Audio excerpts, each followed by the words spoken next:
Hello friends, welcome to my channel MASTI PATHSHALA where you learn English better through Bengali যেখানে তোমরা ইংরেজি শিখবে বাংলায় অনেক বেটার ভাবে। এসএসসি এমটিএস পরীক্ষার প্রিভিয়াস ইয়ার্সের ইংরেজি প্রশ্নগুলোকে বিভিন্ন টপিক ওয়াইজ বিভিন্ন ক্লাস তোমাদের জন্য নিয়ে আসা হচ্ছে। আজকের ভিডিওতে আমরা ক্লোজ টেস্ট নিয়ে আলোচনা করব। ক্লোজ টেস্ট অর্থাৎ একটি প্যারাগ্রাফে বেশ কিছু ওয়ার্ড মিসিং থাকবে এবং প্রত্যেকটা ওয়ার্ডের জন্য 4টে করে অপশন থাকবে। কনটেক্সট বুঝে প্যারাগ্রাফটা পড়ে তোমাদের প্রত্যেকটা ফিল ইন দি ব্ল্যাঙ্কস 4টে অপশন থেকে বেছে নিয়ে লিখতে হবে। এবং এসএসসি এমটিএস পরীক্ষার এই প্রিভিয়াস ইয়ার্সের টপিক ওয়াইজ ক্লাসগুলো এবং এর আগে এসএসসি সিএইচএসএল এর প্রিভিয়াস ইয়ার্সের টপিক ওয়াইজ ক্লাসগুলো ইংলিশ প্রিপারেশনের ক্ষেত্রে তোমাদের অনেকটা এগিয়ে দেবে। সেই জন্য এই প্রত্যেকটি ভিডিও তোমরা ফলো করো, মন দিয়ে দেখো, বোঝার চেষ্টা করো। কোথাও অসুবিধা হলে, কোথাও কোনো ডাউট থাকলে অবশ্যই কমেন্টে লিখে জানাবে। তাহলে শুরু করছি আজকের lesson. First question, the corona virus mostly through the droplets that people send dash when they talk, sneeze or cough. প্রথম সেন্টেন্সে দুটো ফিল ইন দি ব্ল্যাঙ্ক আছে, নাম্বার 1 এবং 2। এখানে বলছে the corona virus dash mostly through droplets. ড্রপলেটসের মাধ্যমে corona ভাইরাসটা কি হয়? গোজ, অপশন 1 এর জন্য অপশন দেখো, গোজ, প্রিপেয়ার্স, স্প্রেডস, এক্সপ্যান্ডস। অবশ্যই করোনা ভাইরাসটা ছড়িয়ে পড়ে, সো এখানে সঠিক উত্তর হবে 1 সি অর্থাৎ spreads. Corona virus spreads mostly through droplets. Droplets বা জলবিন্দুর মধ্যে দিয়ে করোনা ভাইরাসটা ছড়াচ্ছে, দ্যাট পিপল সেন্ড যেটা লোকজন পাঠাচ্ছে।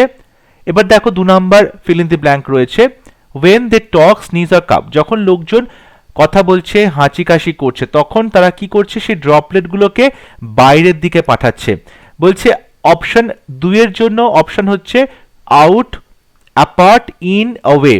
তো লোকজন কি করছে? সেন্ড আউট, অর্থাৎ এই যে ড্রপলেটগুলোকে লোকজন যখন কথা বলছে, হাঁচি কাশি হচ্ছে, তখন সেগুলো মুখ থেকে বাইরে বেরোচ্ছে। তাহলে the corona virus spreads mostly through droplets that people send out when they talk, sneeze or cough. These usually don't stay in the air dash. এই যে ড্রপলেটস সেগুলো কিন্তু বেশিরভাগ স্টে করে না এয়ারে। কি করে? Don't stay in the air, বেশিক্ষণ বাতাসে তারা স্টে করে না। এবার 3 number option, 3 number fill in the blank বলছি any longer, too longer, for long, in long. মানে অনেকক্ষণ বাতাসে স্টে করে না, সো ফর লং। এখানে সি অপশন হবে সঠিক উত্তর, for long. So don't stay in the air for long and they don't go farther than 6 feet. এবং তারা 6 ফিট দূরত্বে বেশি তারা ট্রাভেল করতে পারে না ড্রপলেটগুলো। But the corona virus might also travel dash tiny aerosol particle that can linger in the air for up to 3 hours. কিন্তু corona virus might also travel, corona virus travel করতে পারে টাইনি এরোসল পার্টিকেলের মাধ্যমে, অর্থাৎ বাতাসে যে aerosol particle রয়েছে, ধূলিকণাগুলো রয়েছে, সেগুলোর মাধ্যমে, যেগুলো প্রায় 3 ঘন্টা মতো স্টে করতে পারে। এবার 4 নাম্বার ফিল ইন দি ব্ল্যাঙ্কের জন্য অপশনগুলো আমরা একবার দেখে নিই। অপশন এতে বলছে থ্রু, ফর, টু, অফ। অর্থাৎ they also travel dash tiny aero particle, অর্থাৎ এরোসল পার্টিকেলের মাধ্যমে এটা কি করে? ট্রাভেল করে। তাহলে এখানে মাধ্যমে মানে থ্রু হবে। তাহলে 4-এর এ অপশন হবে সঠিক উত্তর, travel through tiny aerosol particle and travel farther away. এবং আরও দূরে এই এরোসল পার্টিকেলগুলো ছড়িয়ে পড়ে। They might also catch the corona virus if you touch something an infected person dash. তোমার করোনা ভাইরাস হতে পারে যদি তুমি টাচ করো এমন কোনো জিনিস যেটা একজন ইনফেক্টেড পারসন কি করেছে? টাচ করেছে। And then touch your eyes, nose আর মাউথ। এবং তারপর সেই জিনিসটা টাচ করে তুমি যদি তোমার চোখ, নাক এবং মুখে হাত দেবে। তাহলে are touching, has touched, in touch, would be touch. Would be touch হবে না, ইন টাচ অন্য জিনিস। দেখো আর টাচিং মানে টাচ করছে, এখানে যদি ইনফেক্টেড পারসন অলরেডি টাচ করেছে তারপর তুমি আবার টাচ করছো, অর্থাৎ perfect tense, present perfect tense. So 5-এর বি হবে সঠিক উত্তর। If you touch something an infected person has touch, infected person already touch করেছে এমন জিনিস তুমি যদি টাচ করো, তাহলে তোমার চোখে, নাকে এবং মুখে কিন্তু করোনা ভাইরাসটা প্রবেশ করছে। সো আমরা বলবো এইরকমভাবে তোমরা ক্লোজ টেস্ট করতে পারো। ক্লোজ টেস্টে প্রথমে প্যারাগ্রাফটা ভালো করে পড়ে কনটেক্সট বুঝে তারপর অপশন দেখে তোমাকে সঠিক উত্তর চুজ করতে হবে। পরবর্তী question, Nawab Mir Usman Ali Khan was the last ruler of Hyderabad, the largest princely state in British India. British ইন্ডিয়াতে সবথেকে বৃহত্তম প্রিন্সলি স্টেট, অর্থাৎ যেখানে আমরা দেখতে পাই যে রাজকুমার ছিলেন, ঠিক আছে, দেশীয় রাজার যে রাজ্য সবথেকে বড় ছিল সেটা হচ্ছে হায়দ্রাবাদ, এবং হায়দ্রাবাদের শেষ শাসক ছিল Nawab Mir Osman Ali Khan. He ascended the throne dash age of 25। সে 25 ইয়ার্সে কি করেছে, সিংহাসনে বসেছিল। তাহলে এই যে ড্যাশ দি এজ অফ, এক number fill in the blank কি বসবে, উইথ অফ অ্যাট টু। সঠিক উত্তর অবশ্যই অপশন সি অ্যাট হবে, অর্থাৎ he ascended the throne at the age of 25, 25 বছর বয়সে সিংহাসনে বসেন, and ruled Hyderabad for 37 years, এবং 37 বছর হায়দ্রাবাদকে শাসন করেছিল। He dash on the cover of Time magazine as the dash person at the time. He dash on the cover of Time magazine, Time ম্যাগাজিনের কভারেও কিন্তু সে ছিলেন। অপশানে এতে বলছে had feature, is feature, was featured, have featured. দেখো time ম্যাগাজিনের কভারে তাকে ফিচার্ড করা হয়েছিল, অর্থাৎ তার ছবিটা কিন্তু ছিল কভারে, এবং তাকে নিয়ে আর্টিকেল তৈরি হয়েছিল। So was featured, he was featured on the cover of Time magazine. ঠিক আছে, তাহলে সঠিক উত্তর হবে 2 C. As the dash person at the time, সেই সময়কার কি রকম মানুষ হিসাবে, richer, rich, most rich, richest. এখানে দি আছে এবং তারপরে ফিল ইন দি ব্ল্যাঙ্ক। যখন তোমাকে ডিগ্রি বলবে তখন সেখানে সুপারলেটিভ ডিগ্রি বসাবো। So richest person at the time, সেই সময় তিনি সব থেকে ধনী ব্যক্তি ছিলেন। So he was featured on the cover of Time magazine as the richest person at the time. He was the 5th richest man in dash history of mankind, অর্থাৎ মানব জাতির ইতিহাসে তিনি ছিলেন পঞ্চম বড়লোক মানুষ, সব থেকে বড়লোক মানুষ। He was the 5th richest man in the A1 and in the history of mankind, অবশ্যই in the history of mankind হবে, and the richest Indian who ever lived. He was a dash ruler who encouraged education, science and development. He was a dash ruler, তিনি কীরকম শাসক ছিলেন, যিনি উৎসাহ করতেন পড়াশোনার জন্য, সায়েন্সের জন্য, ডেভেলপমেন্টের জন্য। Jealous, cruel, benevolent, wicked. দেখো জেলাস মানে হিংসুটে, ক্রুয়েল মানে নিষ্ঠুর, উইকেড মানে শয়তান। এরকম কোনো রুলার কখনোই হবে না যিনি এডুকেশন, সায়েন্স, ডেভেলপমেন্টকে প্রমোট করবে। যদি এই রকম কোনো রুলার এইগুলো প্রমোট করছে তার মানে তিনি অবশ্যই বেনেভোলেন্ট হবে, উপকারী হবে। বেনেভোলেন্ট হবে, তার প্রজাদের কথা ভাববে, রাজ্যের কথা ভাববে, দেশের কথা ভাববে। সো সঠিক উত্তর হবে 5 সি, অর্থাৎ হি ওয়াজ এ বেনেভোলেন্ট রুলার। তিনি কিন্তু প্রচণ্ড পরোপকারী শাসক ছিলেন যিনি এনকারেজ করেছিলেন শিক্ষা, বিজ্ঞান এবং উন্নতিকে। Next question, according to a news report, schools are setting up adequate facilities and taking dash to restart learning on campus, hoping to reopen schools later if not sooner. বলা হচ্ছে নিউজ রিপোর্ট অনুযায়ী স্কুলগুলো কি করছে, adequate facilities তৈরি করছে এবং taking dash কি নিচ্ছে, স্টেপস, টেস্ট, কন্ডিশনস, স্ক্রিনিং। অবশ্যই স্কুলগুলো পদক্ষেপ গ্রহণ করছে। স্টেপস হবে সঠিক উত্তর 1 A. To restart learning on campus, hoping to reopen schools later, পরবর্তীকালে স্কুলগুলো রিওপেন করা হবে সেই অনুযায়ী তারা কি করছে, ক্যাম্পাসের মধ্যেই নতুন করে লার্নিংয়ের ক্লাস শুরু করছে। Dash schools and preparing themselves to restart, most parents are still not sure of sending their dash to school. Dash schools and preparing themselves, যখন স্কুলগুলো প্রিপেয়ার করছে নতুন করে রিস্টার্ট করবে, অর্থাৎ যখন তারা এটা করছে মানে ওয়াইল, ঠিক আছে। দেখো ওয়েদার মানে করবে কিনা, ডেসপাইট মানে সত্য, বিকজ মানে কারণ, এগুলো সঠিক উত্তর হবে না। রাইট আনসার হবে অপশন এ ওয়াইল, অর্থাৎ যখন স্কুলগুলো রিস্টার্ট করছে। Most parents are still not sure of sending their dash to school, কিন্তু বেশিরভাগ প্যারেন্টস তখনও শিওর নয় যে তারা তাদের বাচ্চাদেরকে স্কুলে পাঠাবে কিনা। Students, drivers, children, teachers. অবশ্যই বাবা মায়ের কাছে এটাকে আমরা চিলড্রেন বলবো, তাই তো বাবা মায়েদের কাছে এটা আমরা চিলড্রেন টু স্কুল বলবো। সো 3 সি হবে সঠিক উত্তর, not sure of sending their children to school. Parents of primary school children are particularly concerned about the children's dash to health risk, অর্থাৎ প্রাইমারি স্কুলে বাবা মায়েরা আর বেশি করে চিন্তিত তাদের বাচ্চাদের dash to health risk, experience, exposure, suffering, taking. দেখো এক্সপোজার টু হেলথ রিস্ক অর্থাৎ আরও বেশি করে যাতে তাদের হেলথের রিস্ক বেড়ে যাচ্ছে, বিপদ বেড়ে যাচ্ছে, এই বিষয়টা নিয়ে তারা খুব বেশি মাত্রায় চিন্তিত। So exposure to health risk মানে বেশি মাত্রায় রিস্কি হয়ে যাচ্ছে। Parents in general say that they have always tried to keep their children away from dash like mobile phones and tablets. বাবা মায়েরা সবসময় বলে সাধারণত যে তারা তাদের বাচ্চাদেরকে সবসময় দূরে রাখে মোবাইল ফোন বা ট্যাবলেটের মতো এই সমস্ত জিনিসগুলো থেকে। But the current COVID-19 situation has force the children into online learning. কিন্তু বর্তমান কোভিড পরিস্থিতিতে বাচ্চাদেরকে বাধ্য করা হয়েছে অনলাইন লার্নিংয়ের জন্য। And they spend long hours in front of the screens, এবং তারা অনেক ঘন্টার পর ঘন্টা সময় কাটাচ্ছেন কম্পিউটার স্ক্রিনের সামনে বসে। এবার দেখো, away from dash like mobile ফোনের মতো, ট্যাবলেটসের মতো কি, lessons, products, electronics devices.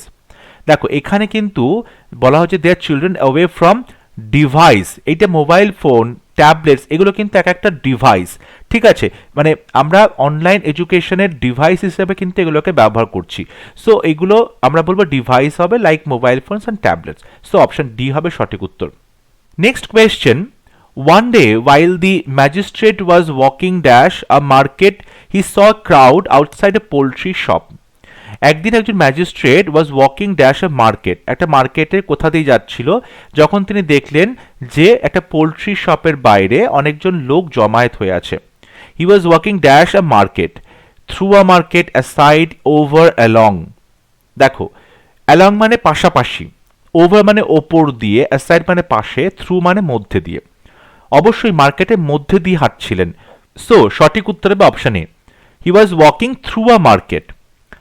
Dash এনকোয়ারিং what the matter was, তিনি যখন দেখলেন অনেক লোকজন জমায়েত হয়েছে, তিনি কি করলেন, এনকোয়ার করলেন যে ব্যাপারটা কি। ড্যাশ লার্ন দ্যাট, তিনি জানতে পারলেন যে a patient had accidentally dash a heavy sack on a chicken, একটা মুরগির ওপরে একটা পেশেন্ট চাষি কি করেছে, ঘটনাবশত একটা ভারী বস্তা ফেলে দিয়েছে। Dash to it to death, এবং তারপরে তার মৃত্যু হয়েছে। এবার 2 নম্বরে বলছে ড্যাশ এনকোয়ারিং, তিনি জানতে পারলেন, অনুসন্ধান করে জানতে পারলেন। whereas so how on, সঠিক উত্তর হবে option D, on এনকোয়ারিং what the matter was. On এনকোয়ারিং what the matter was, অর্থাৎ যখন অনুসন্ধান করলেন ব্যাপারটা কি, তখন তিনি জানতে পারলেন ম্যাটার ওয়াজ, ব্যাপারটা ছিল। এবার 3 নম্বরে কি বলছে, him, she, they, he dash learn, তিনি এটা জানতে পারলেন। ম্যাজিস্ট্রেট, সো আমরা হি বলবো, হি লার্ন, তিনি জানতে পারলেন। That a patient had accidentally dash a heavy sack, একজন চাষি দুর্ভাগ্যবশত, ঘটনাবশত একটা বড় ভারী বস্তা একটা চিকেনের উপর ফেলে দিয়েছে। পিকড তুলে ধরলো, ড্রপড মানে ফেলে দিল, ফিল্ড মানে ভর্তি করলে, সিলেক্টেড মানে বাঁচলো। সঠিক উত্তর হবে অপশন বি, ড্রপড, তিনি ফেলে দিয়েছেন। ড্রপড আ হেভি স্যাক, ভারী একটা বস্তা ফেলে দিয়েছেন। Dash it to death, covering, creeping, crushing, crumbling. সঠিক উত্তর হবে option C, crushing it to death, এবং এটাকে পুরো থেতলে দিয়েছে, দিয়ে ওটাকে মৃত্যুর দিকে ঠেলে দিয়েছে। Crushing it to death. দেখো ক্রিপিং মানে হামাগুড়ি দিচ্ছে, দেখো ক্রাম্বলিং মানে হচ্ছে কোনো জিনিসটা কি হচ্ছে, টুকরো টুকরো পিসেসে ভেঙে যাচ্ছে, ঠিক আছে? এটা সঠিক হবে না, রাইট আনসার হবে ক্রাশিং, মানে একদম পুরো থেতলে গেল। সো অপশন সি হবে সঠিক উত্তর। Next question, a poet visited Tenali Raman hoping to impress him with some poems he had written. একদিন তেনালি রামনকে একজন কবি গেলেন তার কাছে, যে তিনি তাকে কিছু কবিতা শুনিয়ে ইমপ্রেস করবেন। Raman asked dash to leave the poems with him, Raman বললেন যে আপনি কবিতাগুলো আমার কাছে রেখে যান, and promise to read them, যে আমি সেই কবিতাগুলো পড়ব। তাহলে রামন আস্কড ড্যাশ, রামন বললেন, কাকে বললেন, দেম, হিম, হার, হিজ, অবশ্যই একজন পোয়েট, সো হিম হবে। রামন আস্কড হিম, তাকে তিনি এটা করতে বললেন। ওকে, সো 1 এর বি হবে সঠিক উত্তর, asked him to leave the poems, কবিতাগুলো রেখে যেতে, উইথ হিম তার কাছে, and promise to read them, এবং প্রতিজ্ঞা করলেন তিনি সেই কবিতাগুলো পড়বেন। ড্যাশ 2 নম্বরে কি আছে, letter, lately, after, next. Next মানে পরবর্তী, আফটার মানে পরে, লেটলি মানে অতি সম্প্রতি, লেটার মানে পরে, পরবর্তী সময়। সো সঠিক উত্তর হবে 2 এর এ, অর্থাৎ promise to read them letter, তিনি বললেন পরে আমি কবিতাগুলো অবশ্যই পড়বো, আপনি এখন রেখে যান। দ্য ম্যান হাউএভার, কিন্তু সেই লোকটি যাই হোক, insisted on dash out the poems to হিম, কিন্তু লোকটা তাকে বারবার করে বলে চলল যে সে নিজে কবিতাগুলো তাকে পড়ে শোনাবেন। Reading, rehearsing, recounting, reciting. অবশ্যই রিডিং করবে, reading out the poems to him, তাকে কবিতাগুলো জোরে জোরে পড়ে শোনাবে। এখানে কিন্তু রিসাইটিং আউট হবে না, রিডিং আউট হবে, ঠিক আছে? তোমরা বলতে পারো কবিতার সাথে রিসাইটেশন বা আবৃত্তির যোগাযোগ আছে, কিন্তু এখানে কি বলছে, insisted on reading out the poems to him, তাকে কবিতাগুলো জোরে জোরে পড়ে শোনাবে।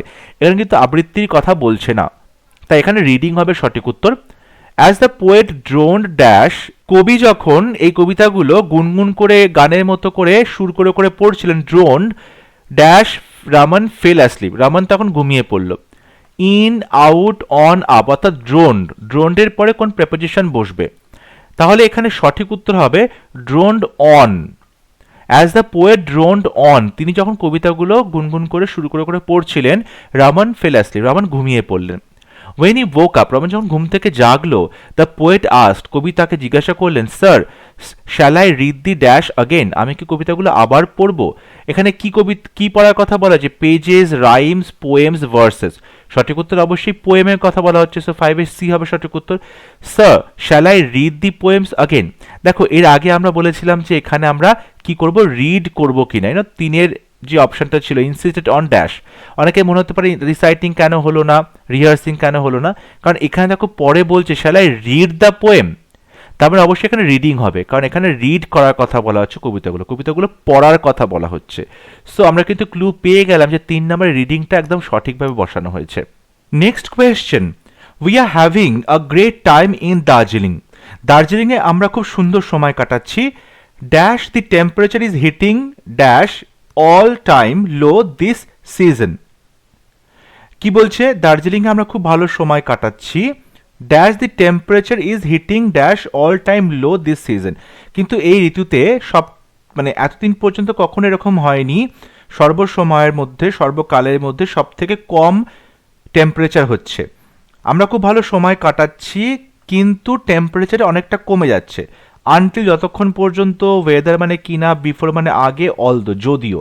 সো সঠিক উত্তর হবে 1 B.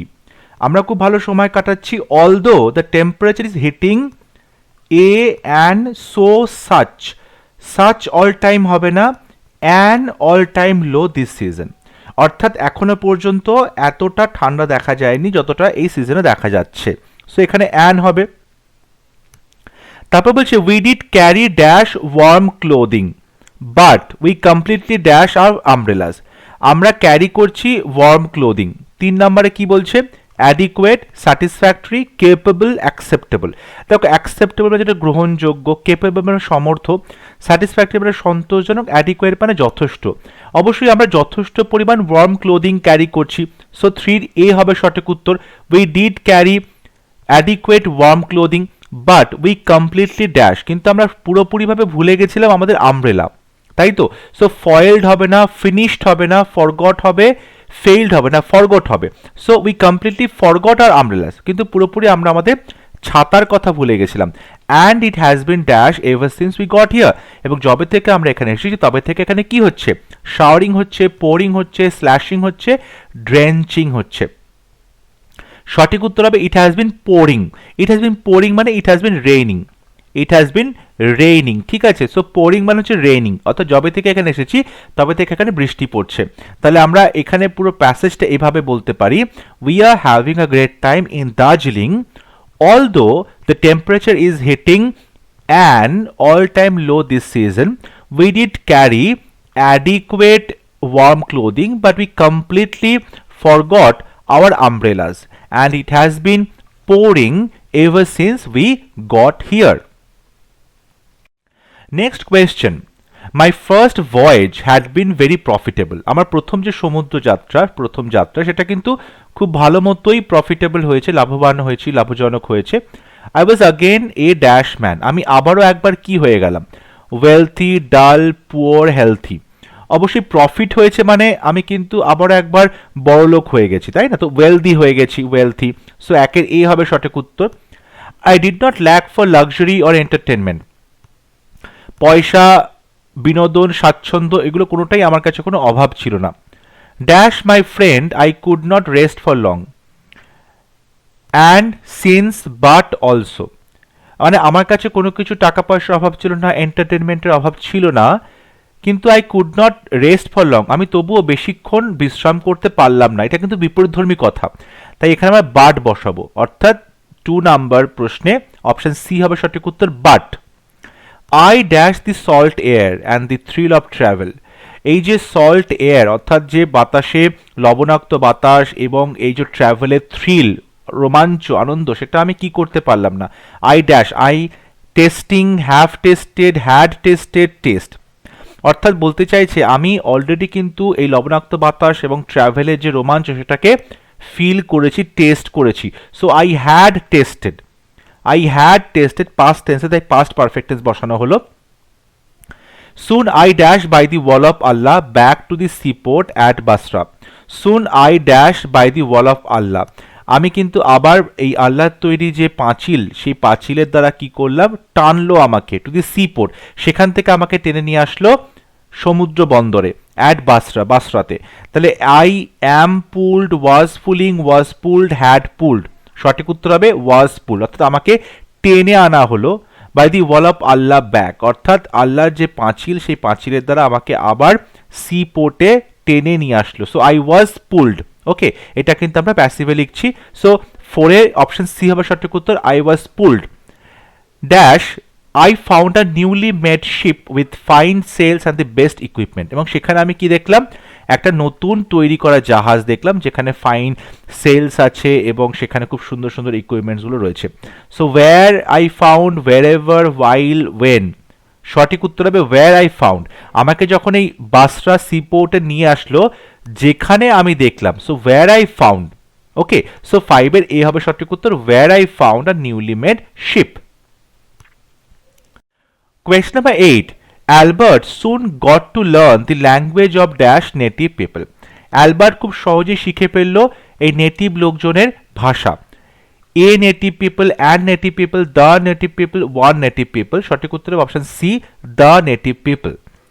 Now he could talk to dash about their problems. Now এখন তিনি কথা বলতে পারতেন তাদের সাথে তাদের প্রবলেম সম্পর্কে। Talk to them, you, himself, us, যেহেতু নেটিভ লোকজনের কথা বলছি থার্ড পারসন, তাই এখানে দেম হবে প্লুরাল, তাই তো তাদের সাথে কথা বলতে পারতেন। সো টক টু দেম, 2 এর এ হবে সঠিক উত্তর, talk to them.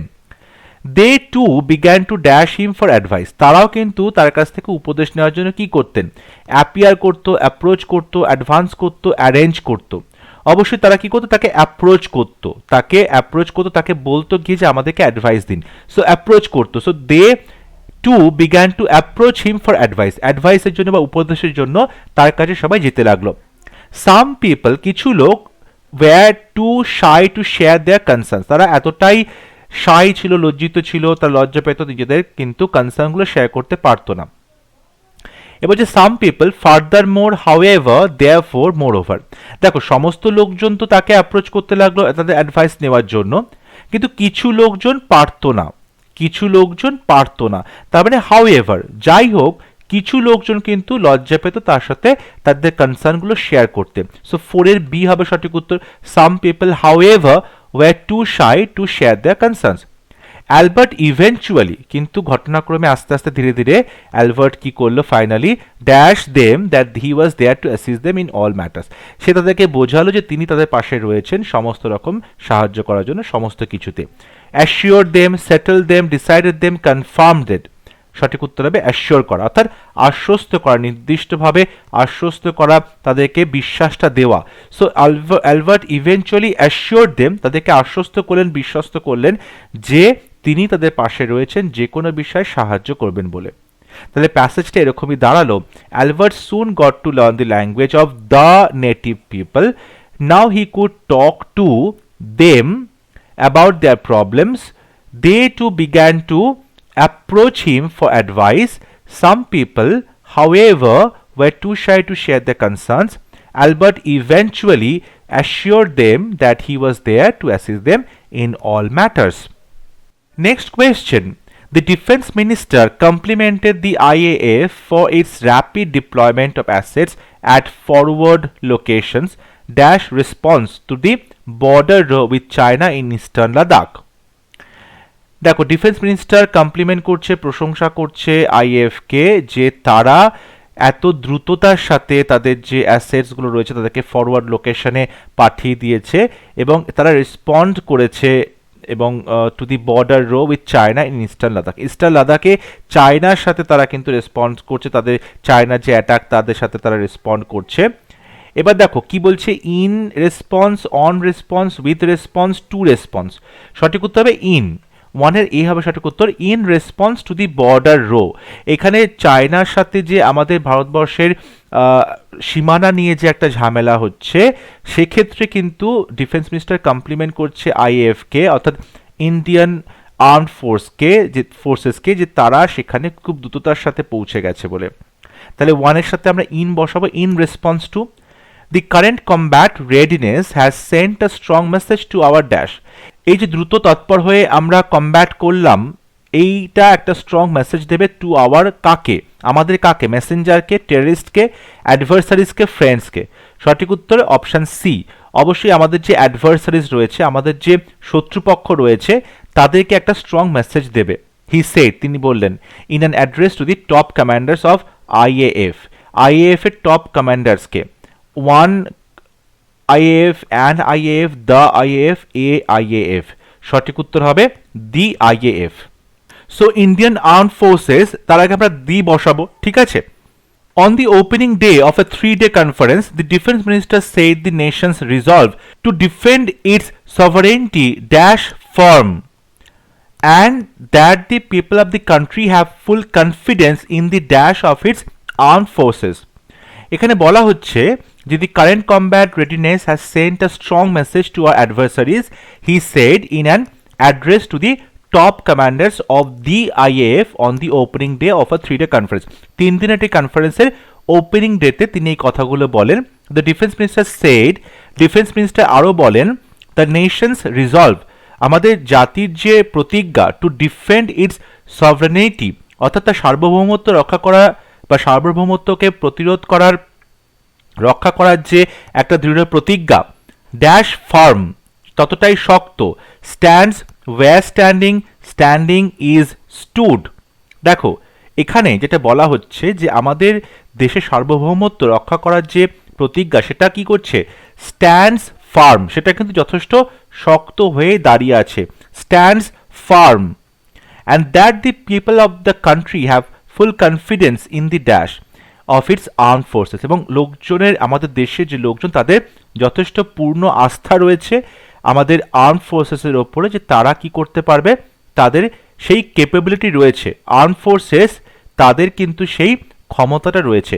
Capability, availability, sensibility, probability, সম্ভাবনা নয়, সেন্সিবিলিটি তাদের সেই যে সচেতনতা বা তাদের যে একটা সেন্স কাজ করছে সেরকমটা নয়, অ্যাভেলেবিলিটি মানে তারা, তাদেরকে যতটা সহজলভ্য কিনা এটাও নয়, সঠিক হবে ক্যাপাবিলিটি, অর্থাৎ আর্মড ফোর্সেসের যে একটা ক্যাপাবিলিটি রয়েছে, ক্ষমতা রয়েছে, দক্ষতা রয়েছে। সো 5-এর এ হবে সঠিক উত্তর। আজকের ভিডিওর লাস্ট প্রশ্ন, the department of post has dash intercity road transport of parcels from Calcutta to Guwahati, Bhubaneswar and Patna. Department of post অর্থাৎ ডাক বিভাগ কি করেছে, has dash intercity road transport, তারা ইন্টারসিটি রোড ট্রান্সপোর্টের ব্যবস্থা করেছে কলকাতা থেকে গুয়াহাটি, ভুবনেশ্বর এবং Patna. Started, start, starting, to start, অবশ্যই তারা স্টার্ট করে দিয়েছে, সো স্টার্টেড।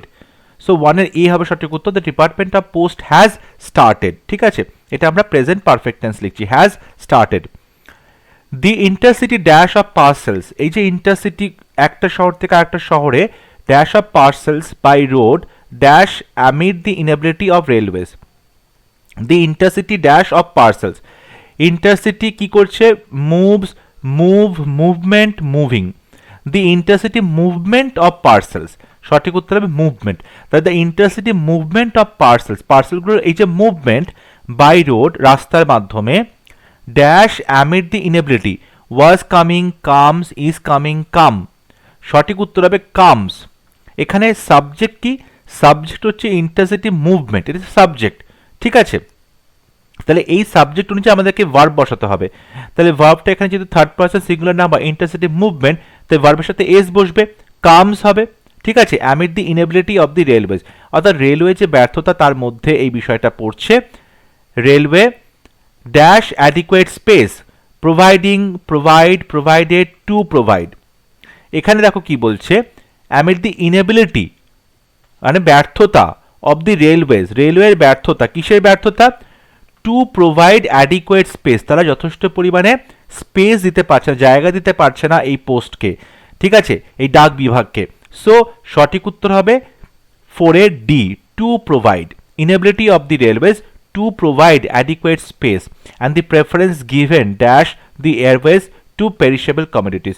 এবং যে জিনিসগুলো সহজেই নষ্ট হয়ে যায়, বেশি দিন টিকে থাকে না, তাদেরকে দ্রুত এক জায়গা থেকে আর জায়গায় নিয়ে যাওয়ার জন্য, পেরিশেবল কমোডিটি, তাদেরকে নিয়ে যাওয়ার জন্য প্রেফারেন্স দেওয়া হচ্ছে এয়ারওয়েজকে, অর্থাৎ আমাদের যে আকাশপথে রয়েছে বিমান চলাচল, তাকে বেশি প্রায়োরিটি দেওয়া হচ্ছে। So preference given with, by, in, from, preference given by the airways to perishable commodities. এবং বলা হচ্ছে যে এই যে আমরা বাই রোড নিয়ে যাওয়া হচ্ছে, ঠিক আছে, এক্ষেত্রে আমরা দেখতে পাচ্ছি রেলওয়েজের একটা দক্ষতার বা অ্যাডিকুয়েট স্পেস দেওয়ার একটা ব্যর্থতা রয়েছে। And the preference given by the airways to perishable commodities, এবং প্রেফারেন্স দেওয়া হয়েছে এয়ারওয়েজের দ্বারা যাতে তারা খুব সহজে পেরিশেবল কমোডিটিগুলো, যেগুলো সহজে নষ্ট হয়ে যায়, সেই কমোডিটিগুলোকে নিয়ে যাওয়ার জন্য। তাহলে প্যাসেজটা দাঁড়ালো, the department of post has started intercity transport of parcels from Calcutta to Guwahati, Bhubaneswar and Patna. The intercity movement of parcels by road comes amid the inability of the railways to provide adequate space and the preference given by the airways to perishable commodities. So I hope আজকে আমরা যে close টেস্টগুলো solve করলাম সেটা তোমরা বুঝতে পেরেছো, এবং কিভাবে ক্লোজ টেস্ট সলভ করতে হয় সেটাও তোমরা জানতে পেরেছো। বাড়িতে ভালো করে প্র্যাকটিস করো, প্র্যাকটিস করতে কোথাও অসুবিধা হলে অবশ্যই আমাকে কমেন্টে জানাবে। যদি ভিডিওটি ভালো লাগে ভিডিওটি লাইক করবে, শেয়ার করবে এবং আমার চ্যানেলটি সাবস্ক্রাইব করতে ভুলবে না। পরবর্তী ভিডিও নিয়ে খুব শীঘ্র দেখা হবে, ততক্ষণ সবাই ভালো থাকবে, সুস্থ থাকবে। Thank you.